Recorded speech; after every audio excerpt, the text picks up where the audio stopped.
News from the world of professional basketball as the Women's National Basketball Association looks to be facing a potential work stoppage after the WNBA Players Association voted to opt out of their current collective bargaining agreement effective October 31st. I'm joined by CNN contributor and WNBA analyst Vernon Wells for more. Vernon, the WNBA's profile has never been higher. I must admit I don't really watch sports, but I know who Caitlin Clark is. What are the players asking for?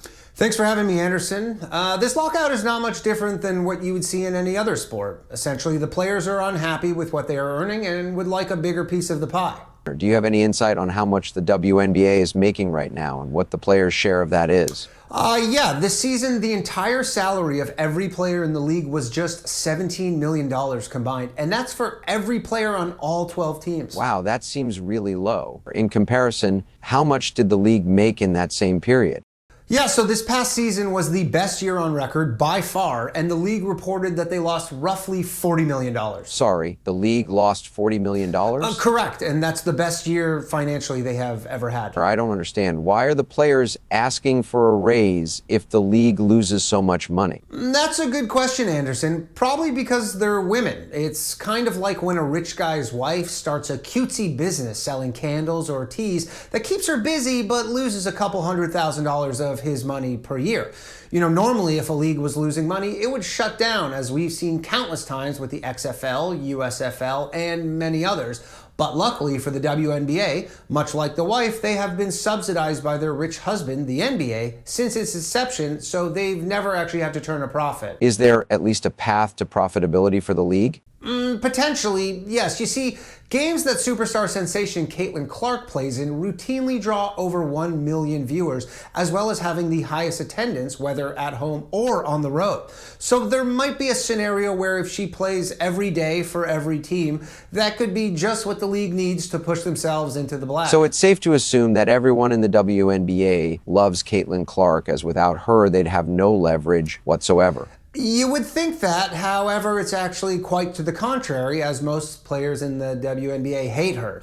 You can't blame the ladies, it's very much in their nature to be catty and territorial. However, in this instance, it's certainly confounding considering how much value she brings to everyone in the league.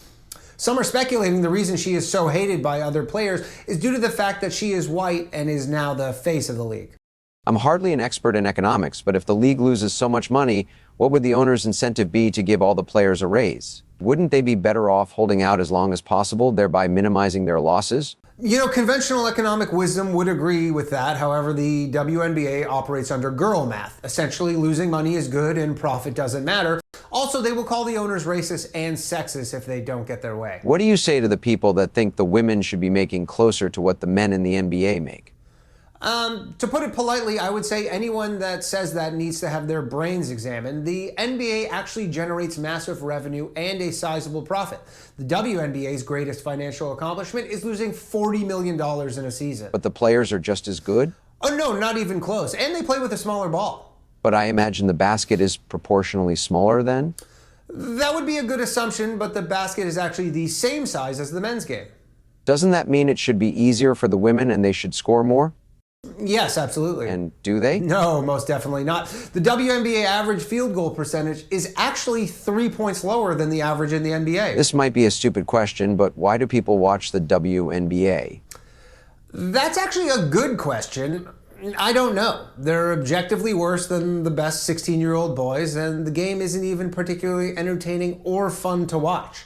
Obviously, it makes sense for young girls who are into basketball to watch. However, most people attending the game are just super liberal men. My guess is people are trying to socially signal that they are better and more moral than other people by supporting a women's league. At least that's my best hypothesis. It doesn't really sound like you even enjoy covering it. No, I hate it. I used to cover the NBA, but I made some inappropriate jokes during the whole Me Too thing, and this is how they chose to punish me. Sucks to be you. WNBA analyst Vernon Wells. Coming up after the break, why eating at McDonald's means you're racist and sexist.